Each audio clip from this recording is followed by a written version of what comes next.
We're in New York. What am I going to say? Welcome to New York, man. Back to New York.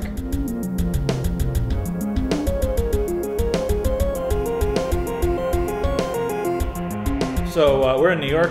Sorry for the echo. This room is echoey, is it not? Yeah, well, it's got no carpets. There's nothing on the walls. It's a nice high ceiling. That's nice, though. It's got a great view. I wish you could see it. I don't really want to be here, dude. I want to go out and have fun. We're in the city. I know, right? We couldn't be bothered to.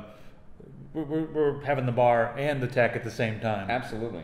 So go ahead and get started right now by talking about what's scary in the world, because everything scares me in the world. Like, the world is freaking scary. You're gonna love this because it has to do with cloud computing, which is something you love to rant about. Now, Citrix commissioned a study. This is good. The Wakefield Research Institute went out and they wanted to find out what adults knew about cloud computing, and there's some pretty alarming statistics here. They surveyed over 1,000 people, and they found out that 51% thought that if there's a thunderstorm going on outside, it somehow interfered with cloud computing. Wait. 51%? Where did they survey these people? The middle of the country where there's no internet but satellite? Because if you have a satellite internet connection and you got a cloud cover and some lightning strike, maybe then you're going to have some issues attaching yourself to the stuff that's in the cloud. I hate that term. I really do. Well, yeah. This report comes out of Santa Clara. That's where the press release is from, and now it doesn't say that they surveyed the people in Santa Clara. But see, I believe 40% believe. I don't know. You want to hear some more alarming statistics? While we're at it, and then I'm going to rant about this because this cloud stuff pisses me off. So most people pretend to know what the cloud is. Around 22% of them said that they pretend to know what it is. They all watch TV. Yeah, they pretend to know what it is, and they pretend to know how it works when they talk to their friends. Like, oh yeah, I'm a big shot cloud guy. And then here's another thing that's kind of funny. 54% said that they have never used the cloud before. 54% never used the cloud, when in fact 95% of them have used the cloud. And let's see what else I can find. Technically, the internet is the cloud. I want to put that out there. The internet as a concept is the cloud. You're no longer operating everything solely on your private computer. It's operating on you're accessing devices you're accessing programs and such on other computers across the globe. Yeah, and you're sharing files on servers that are not your own, and hard drives that are not your own. Go ahead and define the cloud for us, because in case you've been living under a rock, Kane is our system administrator. He knows. You've been doing this for a long time. You've been doing sysadmin for a long time. You've been doing Linux for a long time. You've been doing since I was storage. a baby. When diapers. Yeah. I was putting chips on computers. Way back in the day. Okay, so the cloud as a concept is actually recently been recoined and taken ownership by Microsoft. They had this whole ad campaign where they were talking about the cloud. I'm these business guys go to the cloud, and it's really just collaborative functionality on a network. The one thing that I always want to stress is the concept. The term cloud was originally coined. I say originally, it's just been recoined over and over again, but it was telecommunications. The cloud for telecommunications for your telephone was when you're running a big business and you've got your internal phone network, at the demarcation point where it connects to the rest of the world was the cloud. And the idea was that at this point, I no longer have control over anything that I no longer have control over that equipment. So I control the phone system inside my building, but once we hit this demarc point, it's in the cloud. So the cloud in relation to networks and the internet. That's the same thing. It was when you're running a computer network, you've got you've got an office, you've got all of these computers, or even your house, you've got all of these. All these network computers, and you have control over the whole network. But once you hit your internet connection, you hit that cable modem and whatnot, we represented it as a cloud, because it's just this giant mess of stuff that you don't really care about, and it was beyond your control. Now, a lot of our users are going to be like, dude, this is freaking obvious, right? Like, we all know that we don't have control over the cloud. We all know that it's out there. Yeah. But a lot of times we don't think of it that way, and a lot of times we sort of trust in it. 34% said that they're concerned with security. Only 34%. That's only 34%. My whole thing is Dropbox, that wonderful service that everybody I know is like, yay, Dropbox. Okay, it was compromised. Right. And if I remember the story correctly, it was compromised by somebody using their work password on a different system that got compromised, and they got access to the Dropbox like system admin stuff. So it's like they had access to all of this account information and all this other stuff. And I'm like, wow, Dropbox, cloud computing. It's really just a network storage device that is accessible from anywhere. Are we going to talk about Heimdall now? Heimdall. Heimdall is my wonderful little device. Heimdall, you might all remember him. He's that wonderful god who guards Asgard. But why did Norse gods kick all other gods' asses is what I want to know. Ice giants. That's why. Because they had to beat up ice giants. They did. They had to beat up ice giants. Hey, you see any ice giants anymore? No, it's because they killed them all. They made them go away. And then tell me what we're going to... Heimdall is the name I gave to one of my devices in my network. It's the guardian of my network, and I put a new piece of software called OwnCloud. OWNCLOW, cloud. CLOWD, cloud. How much have you had to drink? I had a lot to Not drink. as much as I have, but you're little. No, yeah, so it's OwnCloud. It's we'll put a link up. Yeah. And basically it is a piece of software that operates as a, like a Dropbox type device. It's even got a piece of, it's got a client. I think I'm buzzing. I just typed OwnCloud. C-O-U-R. You know what? Just go to Heimdall. Actually, don't go to Heimdall. There you go. OwnCloud.org. OwnCloud. Anyway, they've got a commercial version, but they've got a free open source version that you can go and you can download. You can put it on a Linux machine, and you can do all sorts of crazy stuff. It's got a calendar function that you can put in there. It's got contacts. You can upload pictures. You can see them from anywhere. You can upload music into your own cloud and stream music to your different devices. Straight out of there. It's got. Now the beauty of this device is that you have total control over it.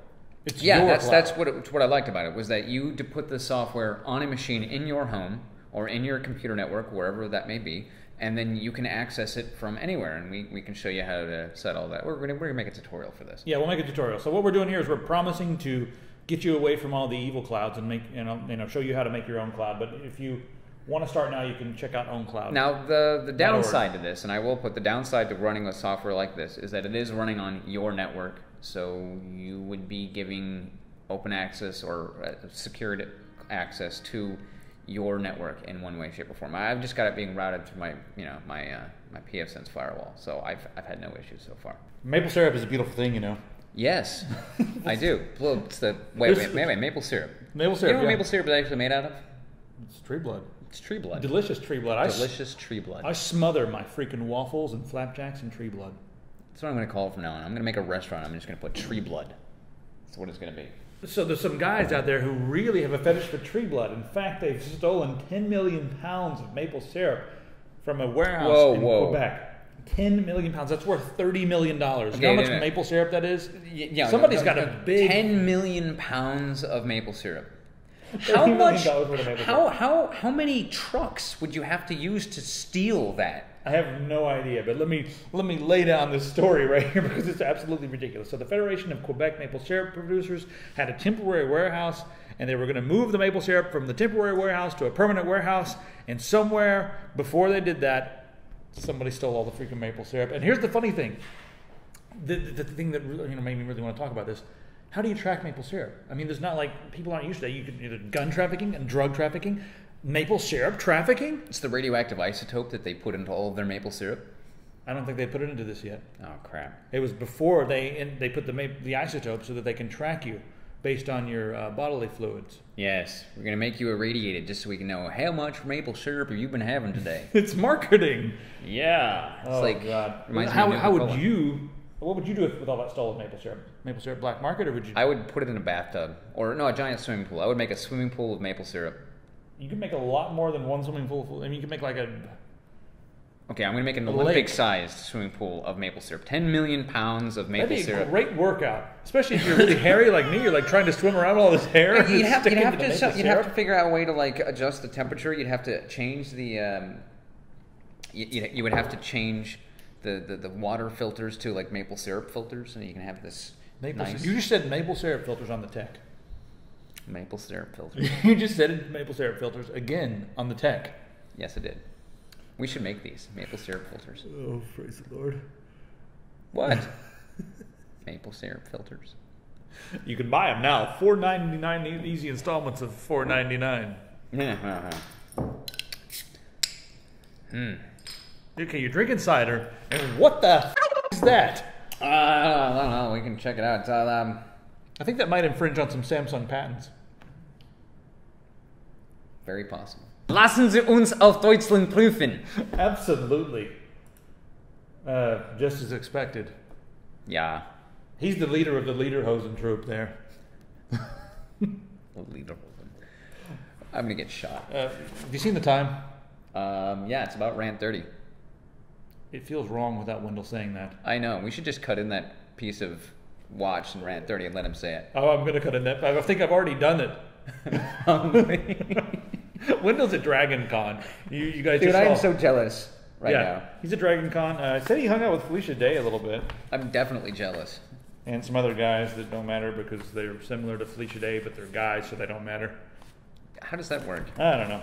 That's awesome, by the way. If you're there's like a shortage of intelligent, cool girls in the geek community. So whenever there's one, See, I don't think there's a shortage. I think that they're afraid to come out of the house. That's it. They're afraid to speak up and say something. As soon as they come out of the house, it's like, oh my God, that's a penis on your shoulder. Thanks. That was what happens to the poor girls. Appreciate that. And they're like, oh. No, that's true. It's a sad thing. We should just follow these people around and beat up morons who can't keep their tongues in their mouth. That's a great idea. Some girl made a card system. I forgot which girl it was, but she goes to conventions and the guys are so obnoxious. Like they'll come up, some of them will verbally assault her, some of them will come up and grope her. So she it became so ridiculous that she made a card system and she will hand them a red card or a yellow card. And it's kind of embarrassing to as the guy walks up to you and hey babe, nice whatever tits. Yellow card. Flap it out in your face and it says something, you have committed a sexual offense against me. So that's a pretty good system. That's anyway, great. Apple and Samsung. Apple and Samsung, yes indeed. I'm sorry that I'm always talking about Apple and Samsung, guys, but I want to be really quick with this Rant 30. And the basis of this Rant 30 is that the jury in this case has no idea what they're talking about. They should be shot. I believe they should be shot. Am I allowed to say that? Maybe we should shoot them. No, I don't think you can say you want to shoot them. I see that's a really gray area that you say. No, I think whatever. they should be shot. So anyway, listen. Let me just by a truck. Let me just lay this out for you guys, and I'll be as succinct as possible here. I'm looking at grokklaw.com, and grokklaw.com is really the go-to source because the guy is a lawyer and he's also a technology writer, so he understands this stuff.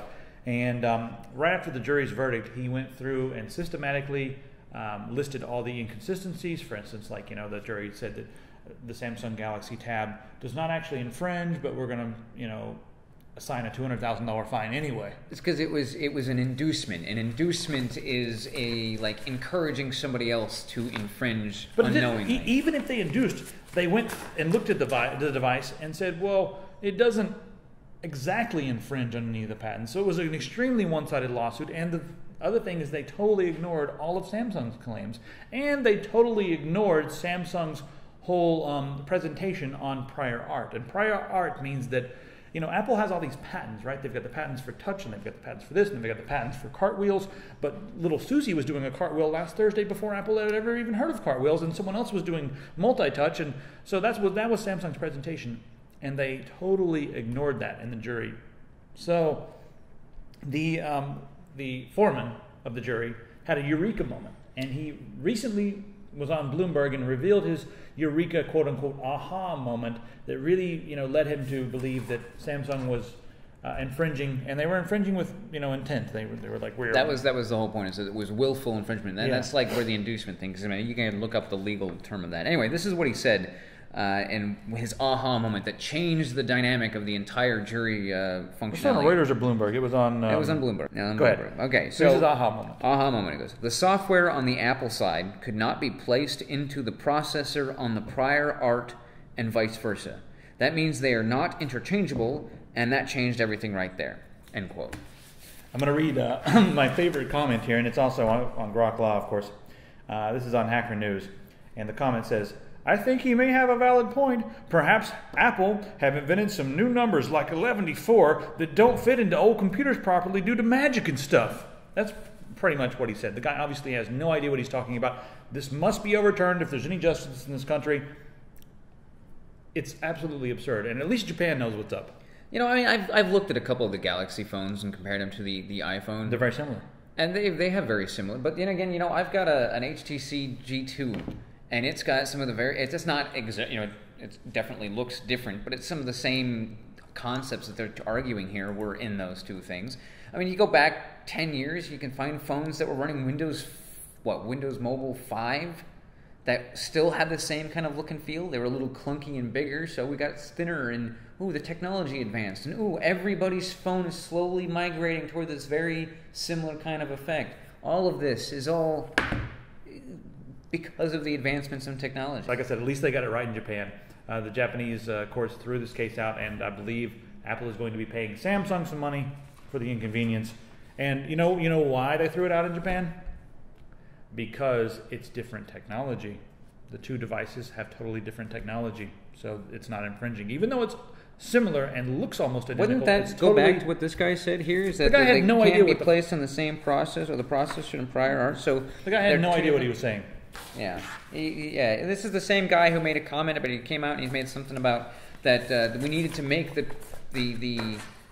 penalty for doing this so grand that basically is making an example of Samsung, which is they're punishing Samsung. They were told not to punish Samsung. Yeah, they were told not to, but then they decided to punish them. In the Bloomberg video, he kind of took a step back and he was like, "We were not trying to punish, but they were clearly trying to punish. Yeah. They ignored the instructions, so hopefully that won't stand." But they're punishing Samsung at the behest of any and all future infringers. Oh yeah, this is pretty cool. So Intel has some technology coming out next year, 2013. And it will allow you to charge your phone simply by setting your phone beside the laptop, and freaking magic will happen. And wireless transmission of power. Yeah, I mean, this has been around for 100 years thanks to Tesla, but still, it's kind of cool. Yeah, he's the one who came up with this whole thing. He was originally talking about transmitting AC across great distance. And he had these whole concepts and ideas behind it. But we've, as a practical application, we've never really had something until very recently. And I know that there was a big MIT actually came out with something like this. Right, the dude at MIT, right, professor? MIT. He was a professor, and he had a device. It looked like a giant rectangle, like a picture frame, and it had on a stand. And then they brought out a Samsung TV and stuck it in front of it with their little power transmission receiver on the other side. And then he turns it on and gave it like a 2-second delay. Hits the button and goes, "No, actually, we gave it a 2-second delay just because we wanted the dramatic effect." Yeah, but tell him why he made this technology. That's more interesting than the actual technology. Okay, so because this is something that drives me insane. No. He said that the reason that the professor who originally designed and decided to move forward with this was that he would be laying in bed at night and he'd hear like the bleep of his wife's cell phone, who she forgot to plug. What? What's that? The bleep. I pulled that from my brain from Homestar Runner. Anyway, he said he'd hear like the beep of his wife's cell phone as it's like dying and it's starting to beep, saying I'm low on power. And he'd get up, walk across the room, and plug it in and go back. And he's like, "You know what? This is stupid. Why can't my wife just come home and set the phone down and it just charge?" So he set out to make sure that could happen. So he's going to end up with like a device on the wall. He's going to mount it in the wall. He's just going to set the phone down near something and it's going to charge. And we should have had that a long time ago. There's going to be a lot of competition in the ARM world very soon. Good. MIPS has a new processor coming out, and their processor is going to be half the size of the Cortex A15, which is ARM's like flagship right now. And it's going to be about as powerful. They've got a 40 nanometer processor and a 28 nanometer processor coming out. It's going to be a quad core. And they said it'll scale all the way up to 1.51 gigahertz. So this is going to be nice and fast, and it's also going to be great for smaller devices. So we've got MIPS doing that. We've got Samsung playing around. We've got ARM going crazy. Have you seen the new TV? What? What about new one? No, go ahead. We got Qualcomm making awesome devices, and then Intel wants a piece of this, so they're going to be releasing a 22 nanometer Atom with Ivy Bridge graphics. So we're going to have nice graphics. 22 nanometer. I'm not sure how hot this is going to get. I cannot imagine that this is going to be as fanless. Good as...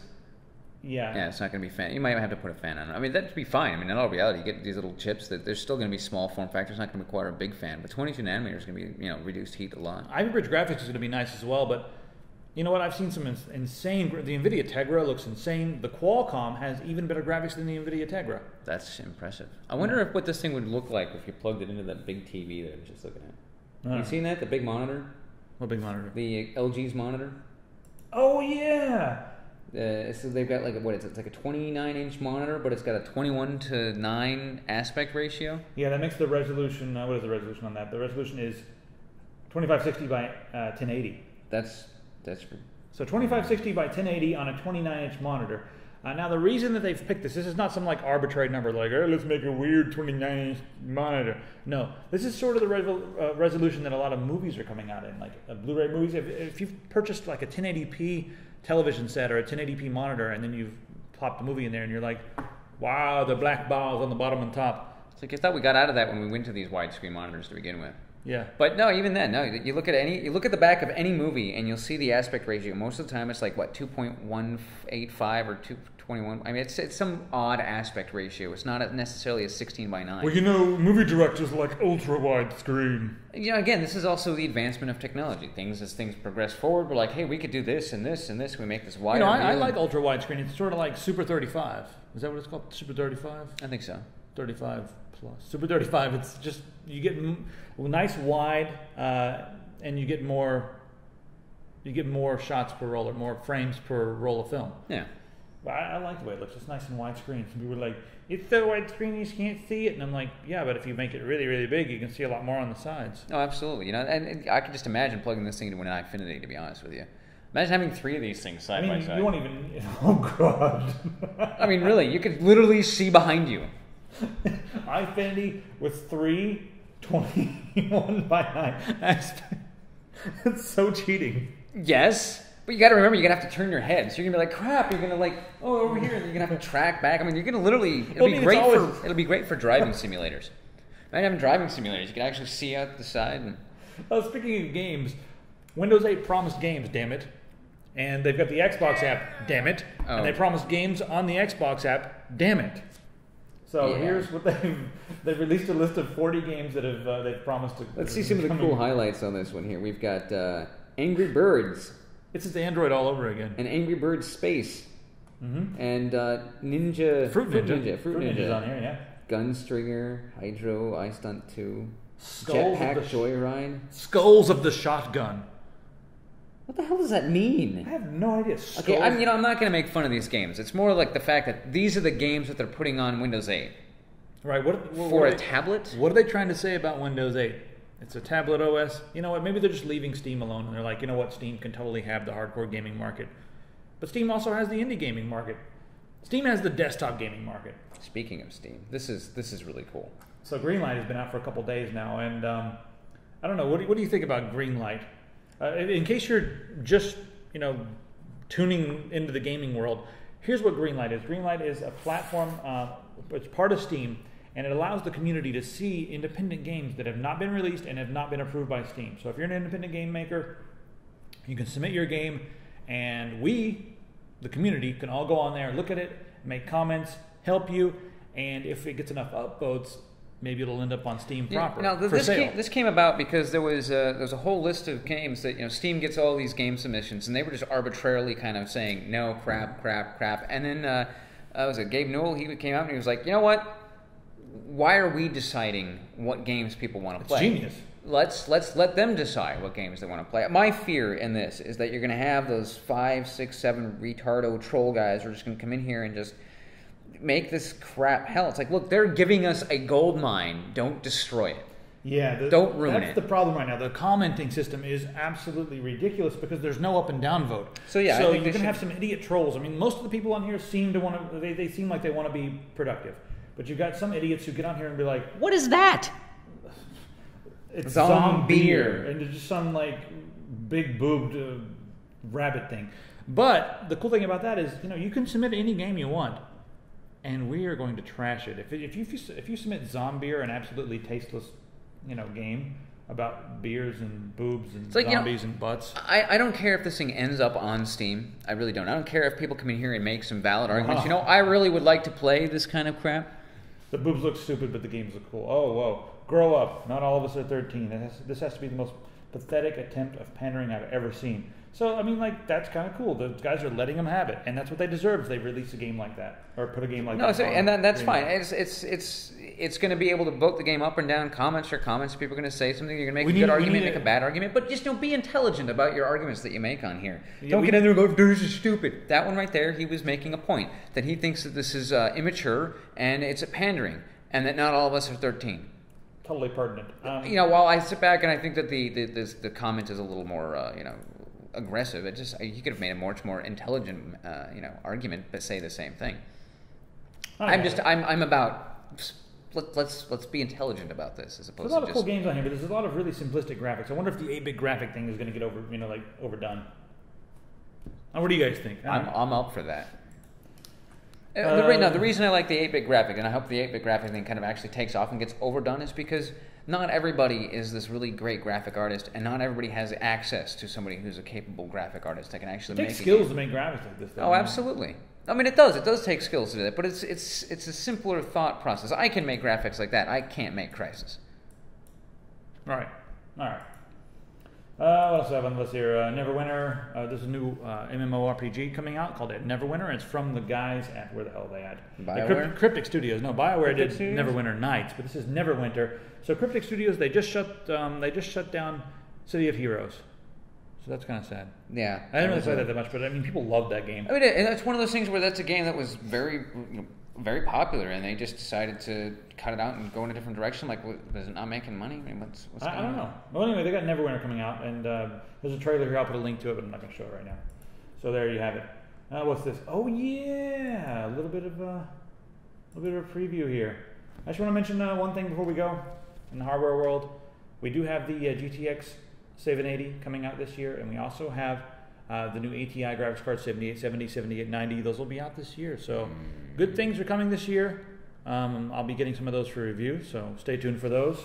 I really want to be able to put some of these new graphics chips side by side against each other in like a Premiere render, because the new Premiere can handle the OpenCL. OpenCL. So new Premiere will work with the NVIDIA chips and the AMD chips. And I'm really curious how well it's going to directly compete. That would be awesome. Yeah, they're all saying they're going to be like 20 to 30% faster. I mean, that's what they always say. So we'll never, we'll see when they come out. Yeah. But that's all there. Try this. What do you? I mean, he doesn't like beer.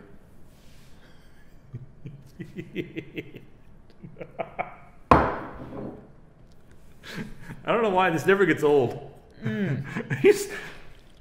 Dude, you just? Yes, I just spit that back into my empty cider bottle. It's a good thing there's more of these. Actually, I don't want any more of these. I'm so sick of it. It's warm, too. I know, warm IPA is delicious. Okay, so to be fair, I've literally tried every single beer he's put in front of me, and thus far, I have not really liked any of them. I couldn't have been able to say I can drink it. Now, also, on that note, I have had, like, Guinness and cider, and it's called a Black Velvet. It's a really good combination. You have to drink the Guinness to get to the cider, and so I forced myself to drink the Guinness to get down to that mixture. And once I get the mixture, it's amazing. I don't like beer. I'm not sure if it's the hops or the barley, but oh god, I can still taste it.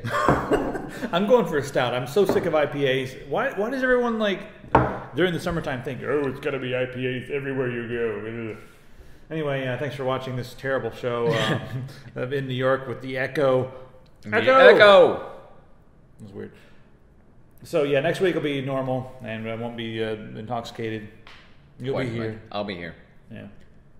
We'll see if we can get more stuff from me up here. Yeah. So, rate and subscribe. Contest is going on, so check out our contest. Yeah, check out the contest. Facebook. Sorry about Facebook. Yeah, sorry about that. It's like a booster engine. Yeah. I mean, everyone, you know what? Here's my small rant on Facebook. I hate Facebook. You don't like Facebook, right? No, I hate Facebook. Yeah, I think it's a terrible thing. So when I talk to marketing companies, they're like, oh, how many hits did you get? I'm like, 75,000 uniques this month. And they're like, well, how about YouTube? How many hits did you get? I'm like, well, close to 1 million. They're like, yeah, but we don't care about YouTube. But how many likes do you have on Facebook? I'm like, about 200. And that's usually when they hang up on me. Yeah, they're like, oh, okay. It's like, what? So in order to get better products, do better contests, and support the community better, we're going to have to use Facebook as a booster rocket. And I believe your analogy earlier was what I said was like you got the shuttle and it's got these giant booster rockets that project it up into the upper atmosphere, and then it just kind of detaches from that and moves on its own accord. So I say that we're using Facebook like booster rockets, and we're going to use it to project us into the atmosphere, and then once it's there, we're just going to kind of detach from it. We're not going to like completely disconnect and not use it. Yeah, if you're it's already, just if not you're going on to be Facebook, the focus. So we're not going to use it as like this contest crap that we're doing right now, and it's really just to. There'll still be contests, and we'll still drop our content on Facebook, and I'll still throw a meme picture up there or something so people can jerk off to it or whatever they do on Facebook. I don't know what they do, jerk off to pictures of apples and cows and dogs and horses and whatever they look at on the internet. Deutschland. Meanwhile in Deutschland. All right, the show's over. Yes, the show is over. Let's get out of here. We got a city to go explore. It's about Stout 30. It's about. Subscribe, comment. Did you just slur? Yes. I've been drinking ciders. Time to go.